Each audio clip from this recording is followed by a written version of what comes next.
નમસ્કાર, સમાચાર સુપરફાસ્ટ સાથે હું છું કલ્પના શાહ। વિગતવાર સમાચારમાં સૌથી પહેલા એક બ્રેકિંગ ન્યૂઝ। બનાસકાંઠામાં રાટીલામાં ભ્રષ્ટાચારના વાયરલ વીડિયોનો જે મામલો છે, ખેડૂતો પાસેથી સહાય ફોર્મના રૂપિયા 200 લેવા મામલે તપાસ શરૂ કરી દેવાઈ છે। નાયબ કલેક્ટરે તપાસના આદેશ આપ્યા છે। તાલુકા વિકાસ અધિકારીએ રાટીલા પહોંચીને તપાસ હાથ ધરી છે। તાલુકા વિકાસ અધિકારીએ ગામ લોકોના નિવેદન પણ લીધા છે।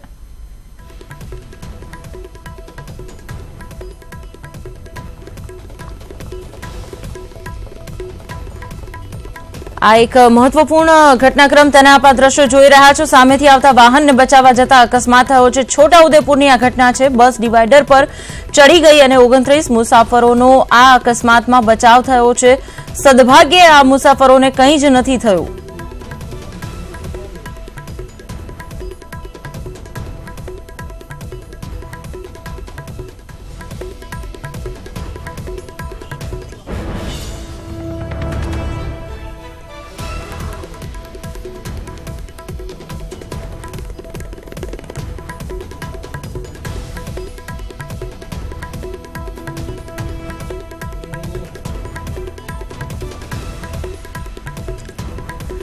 આ એ તપાસ ચાલી રહી છે। ખેડૂતોને પૂછવામાં આવી રહ્યું છે કે કેવી રીતે તેમની પાસેથી 200 રૂપિયા ઉઘરાવી રહ્યો છે એક દુકાનમાં જ્યાં કોપી કરતો માણસ છે તે અને ઝેરોક્સની આ દુકાન છે। અહીં પહોંચીને જ્યારે ખેડૂતોને 200 રૂપિયા ચૂકવીને ફોર્મ મળતું હતું, આખરે આખો ગોટાળો શું છે, તેના તાર ક્યાં જોડાયેલા છે તેની તપાસ કરતા અધિકારીઓ આપ જોઈ શકો છો। આપના ટીવી સ્ક્રીન પર આ દ્રશ્યોમાં પૂછપરછ કરી રહ્યા છે। જે લાભાર્થીઓને લાભ મેળવવા માટે ફોર્મ ભરવાના 200 રૂપિયા ચૂકવવા પડી રહ્યા છે, તેમની પૂછપરછ કરી રહ્યા છે અધિકારીઓ। નાયબ કલેક્ટરે આ તપાસ શરૂ કરી છે। બનાસકાંઠામાં તાલુકા વિકાસ અધિકારીએ પણ તપાસ શરૂ કરી છે।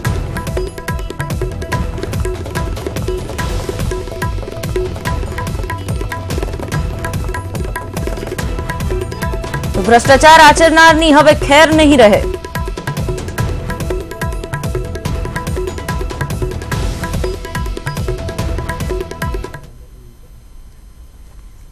અનેક અગત્યના અહેવાલ જે સામે આવી રહ્યા છે। છોટાઉદેપુરના બોડેલી પાસે એક એસટી બસને અકસ્માત નડ્યો છે। હાલોલ રોડ પર આવેલ સીએનજી પંપ પાસે એસટી બસ ડિવાઈડર પર ચડી ગઈ અને અચાનક જ સામેથી આવી રહેલા વાહનને બચાવવા જતા થયેલા આ અકસ્માતમાં 29 મુસાફરોનો આ બાદ બચાવ થયો છે। બસ ડિવાઈડર પર ચડી ગઈ, 29 મુસાફરોનો બચાવ થયો। સદભાગ્યે સામેથી આવી રહેલ એક વાહનને બચાવવા જતા એસટી બસને આ અકસ્માત નડ્યો છે। છોટાઉદેપુરના બોડેલીમાં આ ઘટના બની છે।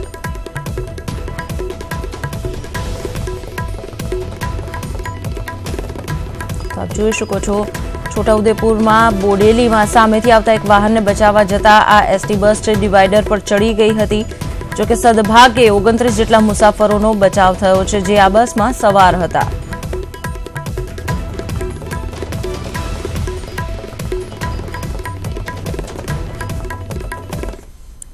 સુરતમાં વ્યાજખોરોનો આતંક જોવા મળી રહ્યો છે। વ્યાજખોરોના આતંકથી એક યુવકે આપઘાત કરી લીધો। 50,000નું લાખો રૂપિયા વ્યાજ બતાવવામાં આવ્યું વ્યાજખોરો દ્વારા। ભાવેશ રાઠોડ નામના વ્યક્તિએ આપઘાત કરી લીધો। વ્યાજખોરોએ ધમકીઓ આપતા તેણે આ અંતિમ પગલું ભર્યું। પરિવારે મૃતદેહ સ્વીકારવાનો ઇનકાર કર્યો છે। વ્યાજખોરોની આ ધમકીથી કંટાળેલા યુવકે જ્યારે આત્મહત્યા કરી લીધી। 50,000 રૂપિયા વ્યાજે લીધા હતા, પરંતુ તેનું વ્યાજ અને મુદ્દલની રકમ મળીને લાખો રૂપિયાને પાર પહોંચી ગઈ। ત્યારે ભાવેશ રાઠોડ નામનો વ્યક્તિ છે વ્યાજખોરોની સતત મળતી ધમકીથી પરેશાન થઈ ગયો અને આખરે તેણે જીવન ટૂંકાવી લીધું।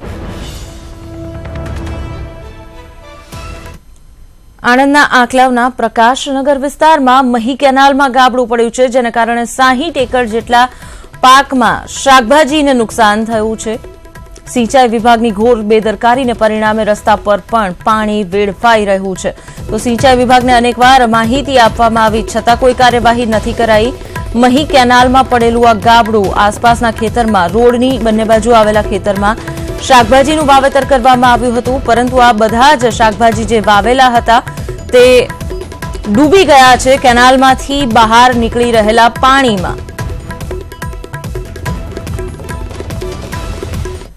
અને હવે વાત વધુ એક મહત્વના સમાચારની. બનાસકાંઠાના અસરગ્રસ્ત વિસ્તારમાં સહાયના નામે ભ્રષ્ટાચાર થતો હોવાનું ખુલ્યું છે. દિયોદરના એક ગામમાં સહાયના ફોર્મ ભરવા માટે ભ્રષ્ટાચાર આચરવામાં આવ્યો. ગ્રામ પંચાયતમાં ફોર્મ મળવાની જગ્યાએ ઝેરોક્સની દુકાનમાં આ ફોર્મ મળી રહ્યા હતા અને 200 રૂપિયા લેવામાં આવતા હતા. જે પણ વ્યક્તિઓએ લાભ લેવાનો છે, જેમણે દાવો કરવાનો છે, તેમની પાસેથી તો ઝેરોક્સના દુકાન માલિક સુબા રાઠોડ 200 રૂપિયામાં ફોર્મ વેચતો હોય તેવો વિડીયો પણ વાયરલ થયો હતો અને આ જ મામલે તપાસ હવે શરૂ થઈ ચૂકી છે.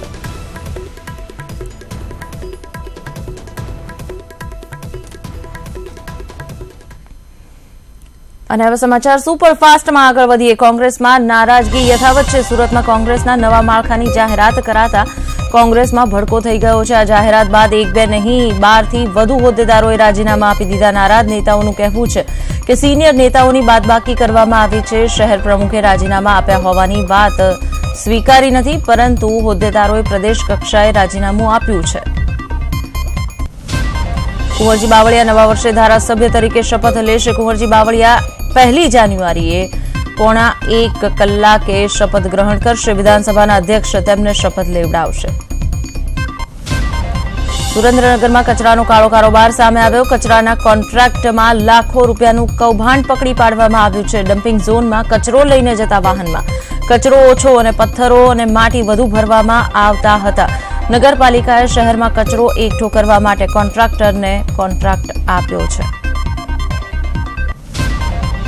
કોન્ટ્રાક્ટરને કચરાના વજન પ્રમાણે રૂપિયા ચૂકવવામાં આવે છે, પરંતુ પાલિકાના સેનેટરી ઇન્સ્પેક્ટરે તપાસ કરી તો આ કૌભાંડ સામે આવ્યું. વાહનોનું ચેકિંગ કરાતા ટેન્કરમાં કચરાના બદલે પથ્થરો મળી આવ્યા. વજન વધારવા માટે આ રીતે ભ્રષ્ટાચાર આચરવામાં આવતો હતો. અમદાવાદમાં ચાલી રહેલ કાંકરિયા કાર્નિવલ દરમિયાન પોલીસે છેલ્લા 5 દિવસ દરમિયાન 1-2 નહીં 34 પીધેલા લોકોને પકડી પાડ્યા છે. આ તમામ લોકો દારૂ પીને કાર્નિવલમાં પ્રવેશે તે પહેલા જ તેમની સામે કાર્યવાહી કરાઈ.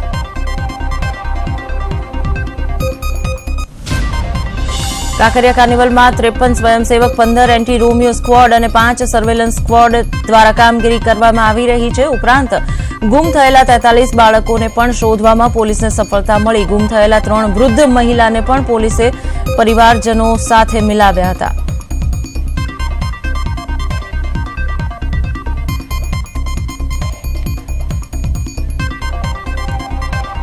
કાંકરિયા કાર્નિવલ દરમિયાન ચાંપતો બંદોબસ્ત જોવા મળી રહ્યો છે. વિવિધ સ્ક્વોડમાં સંકળાયેલા કર્મચારીઓ જે તે વિભાગ સાથે સંકળાયેલી કામગીરી કરી રહ્યા છે.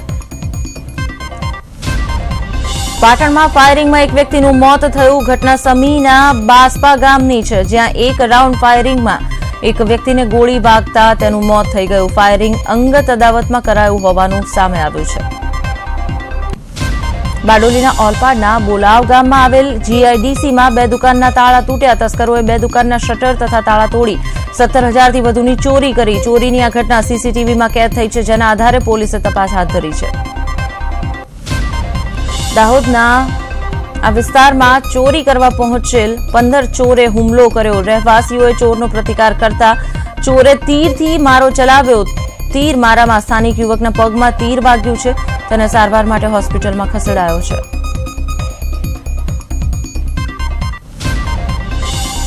વડોદરામાં ચેઇન સ્નેચિંગ કરતી ટોળકીનો આતંક છે. 1 કલાકમાં 4 મહિલાઓના ગળામાંથી ચેઇન તોડી તે ભાગી ગઈ છે. આ મામલે પાણીગેટ પોલીસ સ્ટેશનમાં ફરિયાદ કરાઈ છે. સીસીટીવી ફૂટેજના આધારે તપાસ પોલીસે શરૂ કરી છે.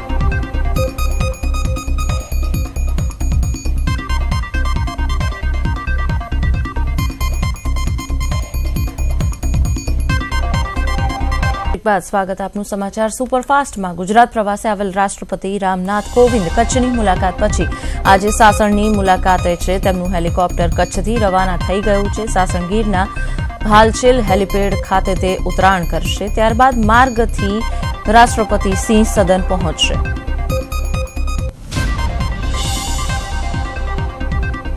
ગોકુલધામ સ્વામિનારાયણ મંદિર ઠંડીથી ઠૂઠવાતા વૃદ્ધાશ્રમના વૃદ્ધો અને મૂકબધિર બાળકોની બહારે આવ્યું છે. મંદિર દ્વારા પંજાબથી ખાસ મગાવાયેલ 1000 જેટલા સ્વેટર જેકેટનું વિતરણ કરાયું. આ સંસ્થા આણંદ અને ખેડામાં દર વર્ષે શિયાળામાં ધાબળાનું વિતરણ કરે છે. આ વર્ષે આ સંસ્થાએ જેકેટ વિતરણ કરવાનો નિરાધાર કર્યો હતો. સેવાભાવી આ સંસ્થાએ મોગરી વિદ્યાધામની મુલાકાત લીધી અને દિવ્યાંગોને જેકેટ વિતરણ કર્યું. ત્યારે સંસ્થાએ માનવતા તો ફેલાવી, સાથે ગરીબ અને નિસહાય બાળકોના શિયાળાને હૂંફાળો બનાવ્યો.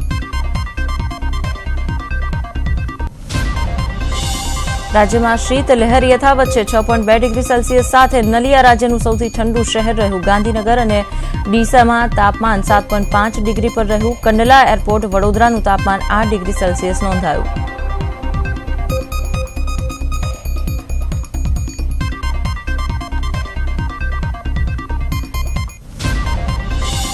અરવલ્લીમાં કોલ્ડ વેવની સ્થિતિ જોવા મળી રહી છે. અત્યાર સુધી સિઝનનો સૌથી ઠંડો દિવસ નોંધાયો છે. અરવલ્લીમાં ઠંડીનો પારો 8.9 ડિગ્રી સેલ્સિયસ પર પહોંચ્યો. તેજ પવનો ફૂંકાતા ઠંડીનું જોર દિવસે દિવસે વધી રહ્યું છે.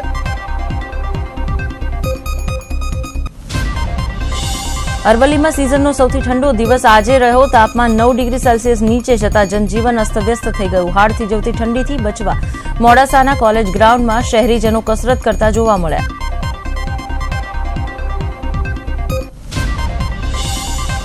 અમદાવાદના તેજ પવન ફૂંકાતા ઠંડીનું જોર વધી રહ્યું છે. ત્યારે અમદાવાદીઓ વહેલી સવારે રિવરફ્રન્ટ પર કસરત કરી ઠંડીમાંથી રાહત મેળવવાની સાથે સ્વાસ્થ્યને સારું બનાવી રહ્યા છે. છેલ્લા 2-3 દિવસથી ઠંડીનો પારો 8 થી 9 ડિગ્રી સેલ્સિયસ આસપાસ નોંધાય છે અમદાવાદમાં. આ તરફ સુરતમાં કડકડતી ઠંડી વચ્ચે હજારો મહિલાઓએ મેરેથોનમાં ઉત્સાહભેર ભાગ લીધો. વહેલી સવારે રન વરાછા મહિલા મેરેથોનનું આયોજન કરાયું. 2, 4 અને 8 કિલોમીટર એમ 3 પ્રકારની દોડનું આયોજન કરાયું હતું. આસપાસ 6000 આસપાસ યુવતીઓ અને મહિલાઓએ તેમાં ભાગ લીધો. મહિલાઓનું મનોબળ વધારવા આયોજિત કરાયેલ આ મહિલા મેરેથોનમાં તારક મહેતા ફેમ નેહા મહેતા પણ મહિલાઓને પ્રોત્સાહિત કરવા માટે પહોંચ્યા હતા. પોરબંદરમાં કોસ્ટગાર્ડે હાફ મેરેથોનનું આયોજન કર્યું. અંદાજે 2500 થી વધુ સ્પર્ધકોએ તેમાં ભાગ લીધો. વિવિધ 4 કેટેગરીમાં આ દોડ આયોજિત કરાઈ હતી. ભાવનગર નજીક અકસ્માતમાં 8 વિદ્યાર્થીઓને ઈજા થઈ, જ્યારે 1 વિદ્યાર્થીના મોતની આશંકા છે. 5 વિદ્યાર્થી ગંભીર રીતે ઈજાગ્રસ્ત થતા તેમને સારવાર માટે હોસ્પિટલમાં ખસેડાયા છે. અકસ્માત ચમાડી ગામ પાસે થયો હતો. એક વેનને ટ્રકની ટક્કર લાગતા વિદ્યાર્થીઓ ઈજાગ્રસ્ત થયા. બારડોલીના તેન ગામે ગેસ લાઇનમાં આગ લાગતા દોડધામ થઈ ગઈ. નિશાળ ફળિયા નજીક ગેસ લાઇનમાં લીકેજ બાદ અચાનક આગ ફાટી નીકળી. બારડોલીની ફાયર ટીમ ઘટના સ્થળે પહોંચી હતી અને પાણીનો મારો ચલાવીને આગ ઓલવી હતી. વલસાડમાં માછીવાડ વિસ્તારમાં આવેલ એક મકાનમાં આગ લાગી. શોર્ટ સર્કિટના કારણે મકાનમાં આગ લાગી હોવાનું સામે આવ્યું છે. ફાયર ફાઇટરની ટીમ આ આગ પર કાબુ નથી મેળવી શકી. અમદાવાદના એસજી હાઈવે પર આવેલ ગણેશ મેરિડિયનમાં આગ લાગતા અફરાતફરી ફેલાઈ ગઈ. ફાયર બ્રિગેડને જાણ કરવામાં આવતા 3 ફાયર ફાઇટરની મદદથી આગ ઓલવવામાં આવી. ગણેશ મેરિડિયનના સી બ્લોકમાં ઇલેક્ટ્રિક ડગ ખુલ્લું હોવાથી આ આગ લાગી હતી. અરવલ્લીમાં 31મી ડિસેમ્બરની ઉજવણી કરવા બુટલેગર સક્રિય થયા છે. જાપચીતરિયામાંથી પોલીસે ઘરમાં અને ખેતરમાં દરોડા કરી વિદેશી દારૂ સહિત 9,30,000નો મુદ્દામાલ જપ્ત કર્યો છે. પોલીસે શામળાજી મોડાસામાંથી પણ વિદેશી દારૂ પકડી પાડ્યો છે. સીએનજી રિક્ષાની સીટ નીચે સંતાડીને વિદેશી દારૂ લઈ જવાઈ રહ્યો હતો. બારડોલી બસ ડેપોમાં બસમાંથી વિદેશી દારૂ પકડાયો. બારડોલીથી શિરડી તરફ જઈ રહેલી બસમાં સ્કૂલ બેગમાં વિદેશી દારૂ ભરીને લઈ જતા 3 આરોપીની અટકાયત કરાઈ. અમદાવાદમાં સીઆઈડી ક્રાઇમે નેશનલ હાઈવે પર ડીઝલ અને પેટ્રોલની ચોરી કરતી ગેંગને પકડી પાડી. ચોરીનું આ કૌભાંડ સુરત નેશનલ હાઈવે નંબર 8 પરથી પકડાયું છે. 2 આરોપીઓની ધરપકડ કરાઈ છે. ગીર સોમનાથમાં સિંહ પરિવાર જંગલ વિસ્તારમાં એક પશુનું મારણ કરે છે અને ત્યારબાદ તેની મિજબાની માણે છે. આ પ્રકારના દ્રશ્યો એક કેમેરામાં કેદ થયો છે. શિકારની લાલચમાં સિંહ પરિવાર જંગલ છોડી શહેર વિસ્તારમાં પહોંચે છે. ગીર સોમનાથના વેરાવળ નજીક તાતીવેલા ગામે સિમધાર વિસ્તારમાં એક ખેડૂતના શેડમાં દીપડો ઘૂસી ગયો. વન વિભાગને આ મામલે જાણ કરાઈ તો પાંજરા ગોઠવીને તેને પકડવાની કવાયત વન વિભાગે કરી છે.